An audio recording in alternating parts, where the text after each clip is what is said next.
Magandang araw mga mag-aaral sa ika-6 na baitang. Halina na po kayo, pumasok na sa ating silid-aralan at tayo ay mag-aral na. Tandaan po natin kung ano man ang mapag-aaralan natin at lagi po isa-isip.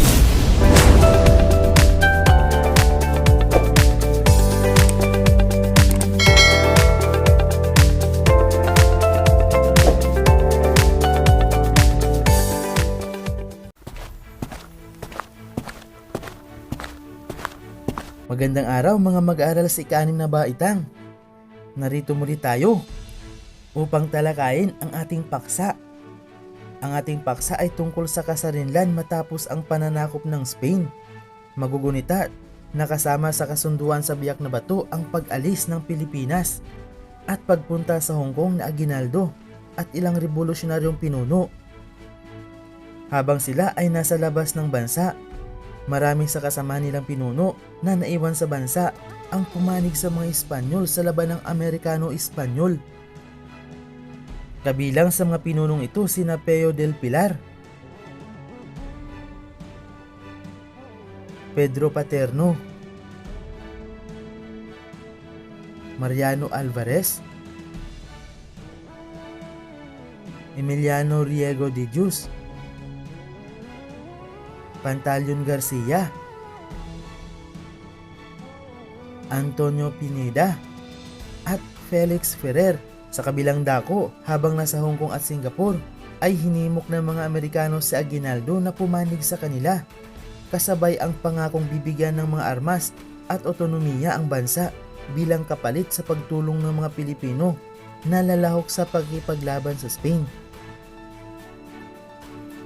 Pumayag si Aguinaldo at makasama noong Mayo 17, 1898, sakay ng barkong Makulach. Si Aguinaldo at 17 pang kasama ay bumalik sa Pilipinas. Pagdating sa Pilipinas, sinimulan ni Aguinaldo na tipunin ang kanyang hukbo at itinatag niya ang pamahalaang diktatorial noong Mayo 24, 1898.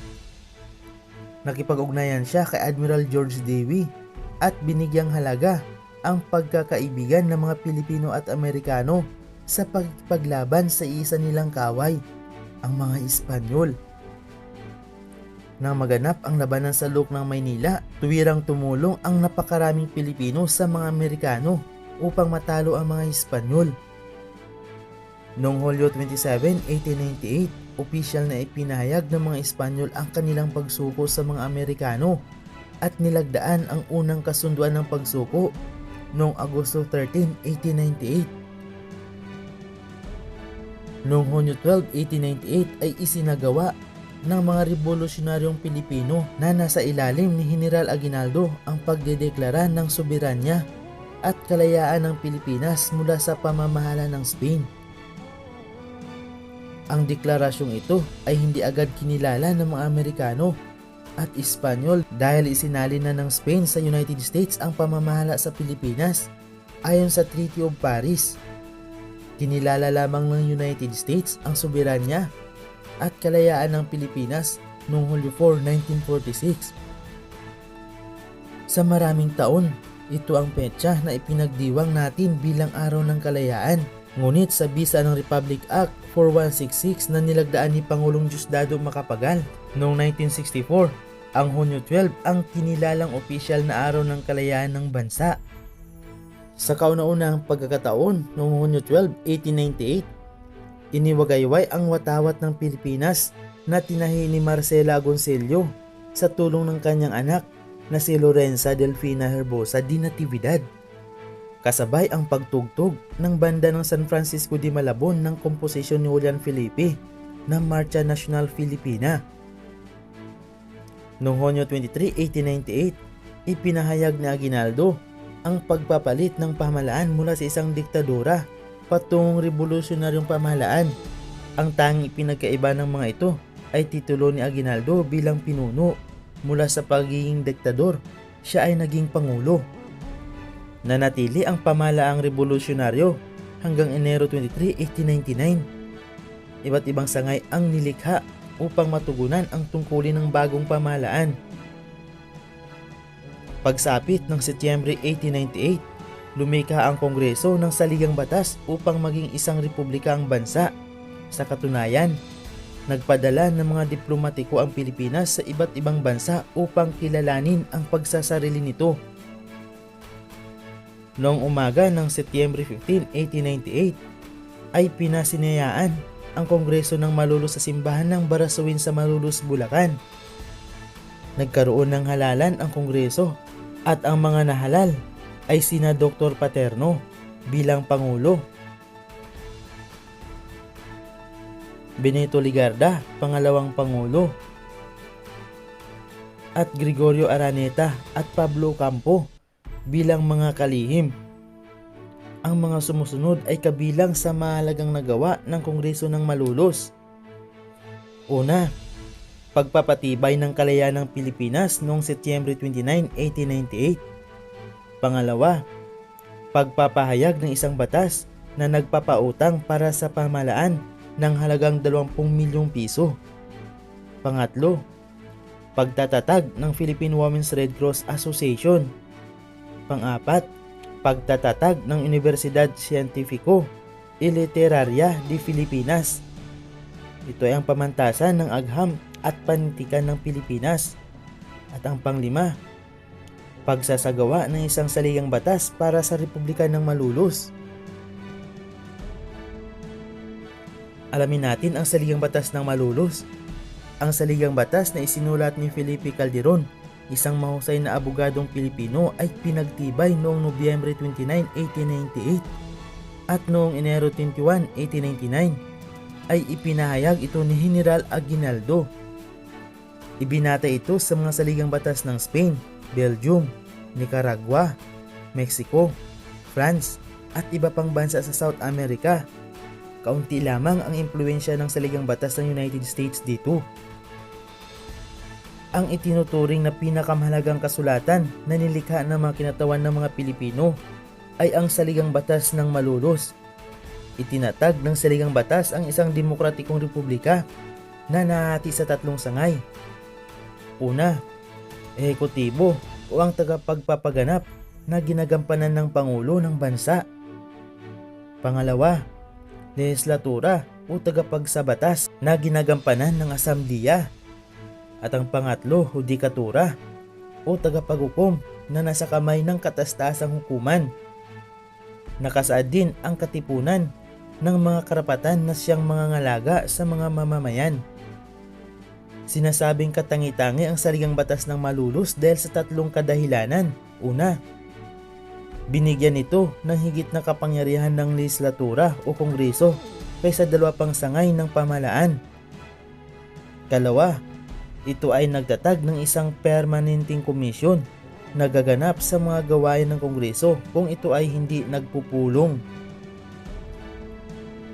Ikatlo, nagtatag ito ng isang kapulungang lehislatura.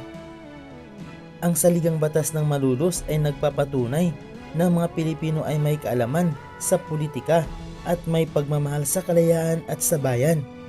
Ayon kay Emilio Aguinaldo, ito ang pinakamahusay na alaala ng mga simulain ng revolusyonaryong Pilipino at isang di maitatanging patunay sa harap ng sibilisadong daigdig ng kalayaan ng mga Pilipino para sa sariling pamahalaan, ang unang Republika ng Pilipinas. Noong Enero 2, 1898, 2 araw makaraang mapagtibay ang Saligang Batas, pinasinayaan sa Malolos, Bulacan ang itinuturing na unang Republika ng Pilipinas. Si Emilio Aguinaldo ang nahirang na Pangulo at ang makasapi ng kanyang gabinete at mga sumusunod. Apolinario Mabini, Pangulo ng Gabinete at Kalihim ng Ugnayang Panlabas. Teodoro Sandico, Kalihim ng Panloob.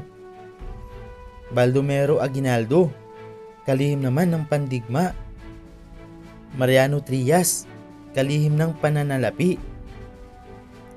Gracio Gonzaga, Kalihim ng Kapakanang Pambayan, kabilang ang pampublikong paaralan, gawaing publiko, komunikasyon, agrikultura, industriya at komersyo. Ngunit noong Mayo 10, 1899 sa payo ng ilang kasapi ng Kongreso, sa pangunguna ni Pedro Paterno at Felipe Buencamino.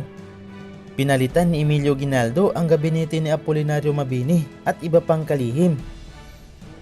Ayon sa mga kasapi ng Kongreso, hindi na umaangkop sa panahon ang matigas na paninindigan ni Mabini para sa ganap na kalayaan ng Pilipinas dahil ang kinakailangan talaga ay otonomiya mula sa United States. Ang mga sumusunod ang bumuo ng bagong gabinete. Pedro Paterno, Pangulo ng Gabinete. Felipe Buencamino, kalihim ng usaping panlabas. Severino de las Alas, kalihim panloob. Aguido Velarde, kalihim ng pampublikong pagtuturo. Maximo Paterno, kalihim ng gawaing pambayan at komunikasyon. Leon Maria Guerrero, kalihim ng industriya, agrikultura at kalakalan. Mariano Trias, kalihim pandigma o kalihim ng digmaan. May tuturing na ang pagkakatatag ng Republika ng Malolos ang unang pinakamatagumpay na kaganapan sa panahon ng pakikipaglaban ng mga Pilipino sa mga dayuhan. Ito ang nagbigay ng kauna-unahang pagkakataon na makapagpatakbo ng sariling pamahalaan ang mga Pilipino. Sa loob ng napakaikling panahon, ang pinagtuunan ng pamahalaang Pilipino ay ang pagsasaayos ng pamahalaan tulad ng reorganisasyon ng pamahalaang lokal at pagpapanumbalik ng kaayusan at katahimikan sa lipunan. Sa larangan ng edukasyon, nagbukas ang pamahalaan ng mga paaralan at nagtalaga ng budget sa edukasyon. Subalit hindi naging ganap na maganda at mabuti ang resulta nito. Hindi dahil sa pagkakamali o kahinaan ng mga pinuno, kundi bunga ng pangailangan na haraping muli ang isa na namang digmaan laban sa higit na malakas na bagong mananakop, ang mga Amerikano. Iyan ang ating susunod na paksa sa susunod nating pagkikita. Maraming salamat sa panunod at pakikinig. Hanggang sa muli. Maraming salamat po sa pagkikinig at hanggang sa muli. Huwag kalimutan at mag-aral ng mabuti. Maraming salamat.